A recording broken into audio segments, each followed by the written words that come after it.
Dr. Bernie Mullin has a decades-long career of building winning organizations. He's also a successful author, and we're excited to have him here with us to discuss his latest book, Reimagining America's Dream, Making It Attainable for All. Bernie, thank you so much for joining us. Oh, thank you so much for having me, Sasha. A pleasure. So, and before we dive into your new book, you wrote the textbook, Sports Marketing. Can you tell us about your time working in pro sports? That's awesome. Absolutely. I started my career as a decade as a professor at the University of Massachusetts and built the sport business program. And obviously sport marketing was my background, and so there was no classes, there was no textbooks. So I had to write one. So that's the genesis of that. And then 30 years as an executive in sports, starting with the Pirates, then one of the early employees of the Rockies, Colorado Rockies in Major League Baseball, minor league hockey, so I could get the sports side as well as the business side. Vice Chancellor of Athletics at the University of Denver, going from Division II to Division I NCAA. Then I was Chief Marketing Officer of the NBA for David Stern, then CEO of the Hawks, and then the last 19 years in Atlanta, building my own sport marketing business. Oh my gosh. Yeah.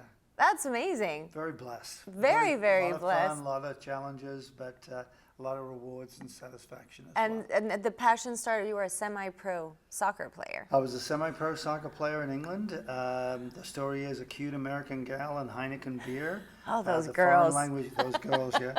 I'll blame it on them. Blame it on myself. Heineken Brewery foreign language tour, met the American gal, spoke in my best Liverpool accent in the 60s, and we pen palled, and she got me a book on summer camp jobs. I got a job at a summer camp in Maine, and the rest is history. 50 years later, I'm an American citizen. So tell us about your new book. It's completely different than sports marketing. How did it come to be?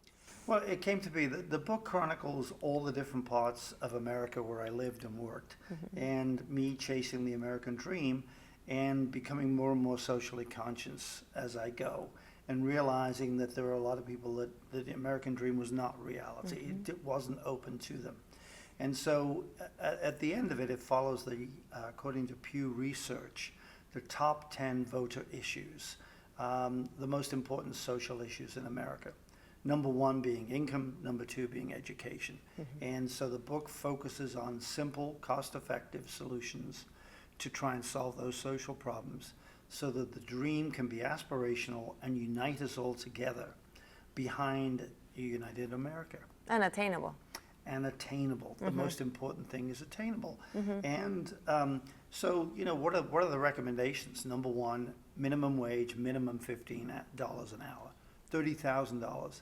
So you get a teenage pregnant mom who all of a sudden can make $30,000 a year base. We recommend that there is free health care, saves herself hundreds of dollars every month in health care, free preschool for the child, so that the goal being the child goes into kindergarten able to read and write and do basic math.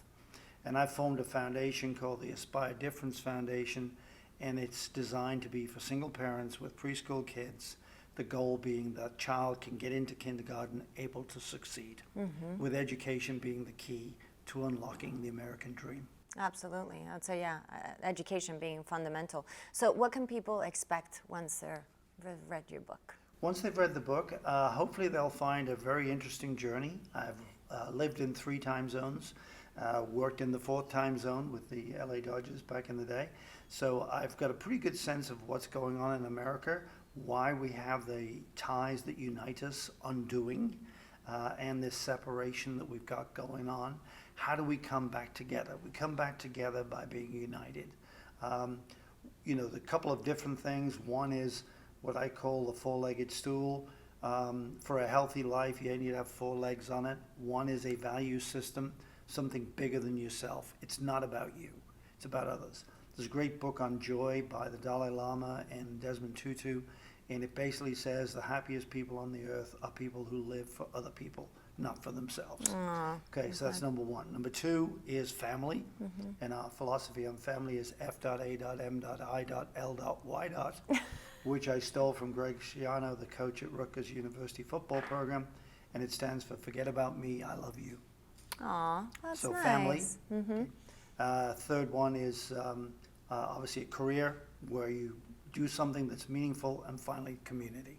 I So love four that. legs on your life is built on, and then quickly we have what we call a PAL program, which is the trying to get a national ethos like they have in Costa Rica with Pura Vida, pure life, but ours is PAL, peace and love.